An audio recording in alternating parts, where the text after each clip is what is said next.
Let's now take you back to one of our top stories. The remarkable comeback of the Liberals in the Canadian elections, who till just about 3 months ago had been presumed to be sure-shot losers after the then Premier Justin Trudeau threw in the towel. What happened in the interim that now they're on top again as the biggest party in the Canadian Parliament that will shape up after the election, and we're almost there as far as a majority is concerned. We have Ajay Visaria with us, former Indian High Commissioner to Canada. Good evening to you, Mr. Visaria. Now, if I were to take you about 3 months back to when Justin Trudeau quit, would you have ever seen this coming? Absolutely. I think it's one of the most miraculous political recovery stories you'll hear in recent times. Because, as you said just a few months ago, in November, the Liberals were down 25 points, trailing the Conservatives, who seemed to be on a roll. There was Pierre Poilievre looking really, really strong as the next Prime Minister of Canada. The Liberals, with 10 years of anti-incumbency, looked like they were about to lose. There was a difference of 25 points between the two parties in terms of the exit polls. And now the situation has been completely reversed. As of now, the Liberals are leading with about 168 seats projected. In majority mark should be 172. The Conservatives have also gained, but what has happened is that the two other parties, which is the Bloc Québécois and particularly the NDP, have lost a lot of ground. And I think that is the essential story. It is Mark Carney who has two people to thank, really, for getting there. One is Justin Trudeau, because anything after Trudeau for the Canadian people was an improvement. He was hugely unpopular at the end of his tenure. And the other, of course, is Donald Trump, because the Trump challenge united Canada. It spooked Canada. It wanted them to look for a savior from the Donald Trump existential challenge. He was not just putting tariffs on Canada, he was also challenging their existence by repeatedly threatening to make them the 51st state. So I think this was an existential challenge, and Canada wanted a hero who could save them, and that hero came to them in the shape of Mark Carney, who was an accomplished economist and apparently the person who could navigate this storm for Canada. Yes, we're still to hear from Donald Trump what he makes of this result in Canada in terms of its elections. But do you think that Donald Trump will now be looking at Canada with a new set of eyes, or he will continue to say Governor Carney, or come aboard 51st state, and we will not subsidize Canada anymore? Well, I don't think he will give up on the 51st state rhetoric. He might dilute it a bit, but at this point of time, he might want to do business. This is the Trump style.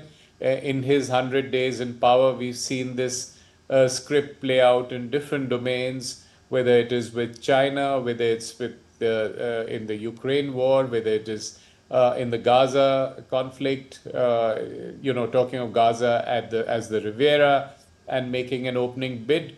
For Trump, the art of the deal is to make a shocking initial offer, and so that all subsequent offers start looking more attractive. So he is perhaps likely to tone down the rhetoric a bit, try to do business with the new Canadian leader. He will hope to get what he wants and get more on the negotiation table. It is essentially with Canada an issue of renegotiating the CUSMA or the NAFTA, the free trade agreement for North America.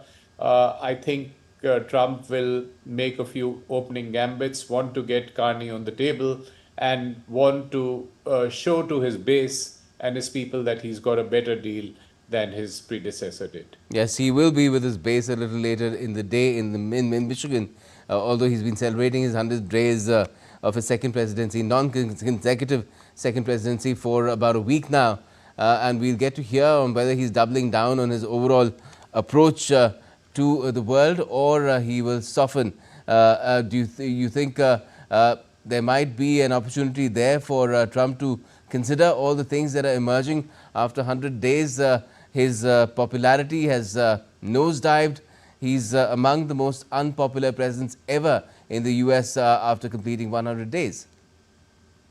I think Trump will double down. He will not acknowledge that there is a loss in popularity. He might spin it as being a necessary pain in the short term for many long-term benefits. And directionally, what he has done is something that is unexceptionable in the sense of wanting to reorder the trade order, reorder the economic order, wanting to talk about securing America's borders, stopping wars, reducing the size of government. Directionally, it was fine, but the revolution he got in terms of dramatic, disruptive changes Yes. made the method very questionable. What do you make of his tone in the Atlantic interview? It was triumphant? Yes. So I think Trump will continue to be triumphant. I think he's thick-skinned. The loss in approval ratings is not going to affect him. It's been the most disruptive 100 days of any presidency, and I think Trump will continue to be disruptive because he probably perceives he has a couple of years Yes. of disruption before he's checked. Okay, let's come back to Canada. Why do you think Pierre Poilievre suffered such a fate that he's not only lost the election for his party but also his own seat?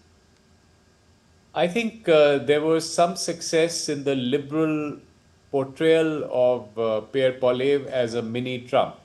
And Canada, which was really spooked by Trump and very irritated by his arrogance and aggression, did not want a leader who resembled Trump in any way, even if he was defending Canada.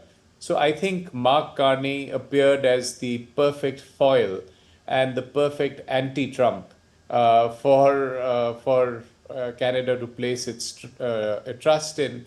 And while the Conservatives have not done too badly, in the sense they've done better than they did before in the previous election, the Liberals, I think, because of the Trump factor, did even better. So, But the Liberals are not home free yet. They may need support from independents or smaller parties like Jagmeet Singh's NDF, which has otherwise been decimated, but has a chance of getting a new lease of life, so to speak, which again perhaps might not be looked at very positively by a lot of people here in India. well, Jagmeet Singh is out. He's resigned and he is out. So he had shaped the NDP with his agenda. So even if the NDP with 7 members becomes a junior partner of in the ruling coalition, it won't be the same NDP. It won't have the same sort of agenda. It's also been stripped of its status as a national party because it has only 7 seats. The threshold is 12. So I think the Liberals will probably get support from both the Bloc Québécois, which has in fact about 26 seats, and the NDP. They might both give outside support.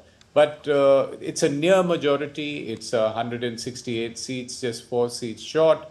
So they will be in a reasonably comfortable position. But of course, they don't have an absolute majority. And what do you make of Prime Minister Modi's statement in the context of the fact that under Justin Trudeau, the relationship between India and Canada had sunk to depths unknown earlier? And do you think that this outcome of the election in Canada presents a fresh opportunity for both Mark Carney and Prime Minister Modi to take ties in better directions, for better tidings in a very challenging environment created to a large extent by the Canadian neighbour in the White House?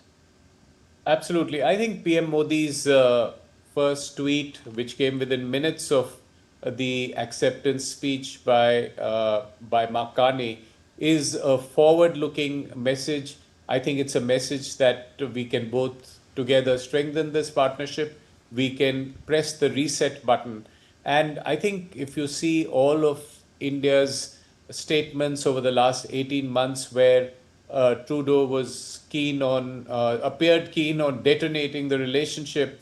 The Indian statements were about Trudeau and Trudeau's administration and not about Canada. So India was seeing this as a Trudeau problem. And the moment Trudeau left, it became a natural inflection point.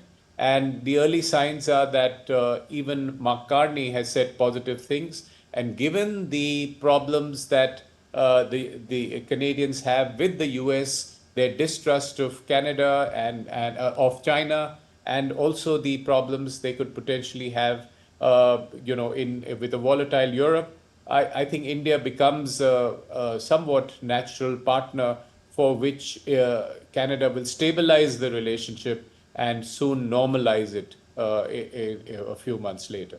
Yes, certainly. Fingers crossed in a very hopeful and positive manner. Thank you so much for joining us, Ajay Basaria, former Indian High Commissioner to Canada, as well for that matter, Pakistan too. We'll talk about Pakistan perhaps on another day very soon. Thank you for joining us.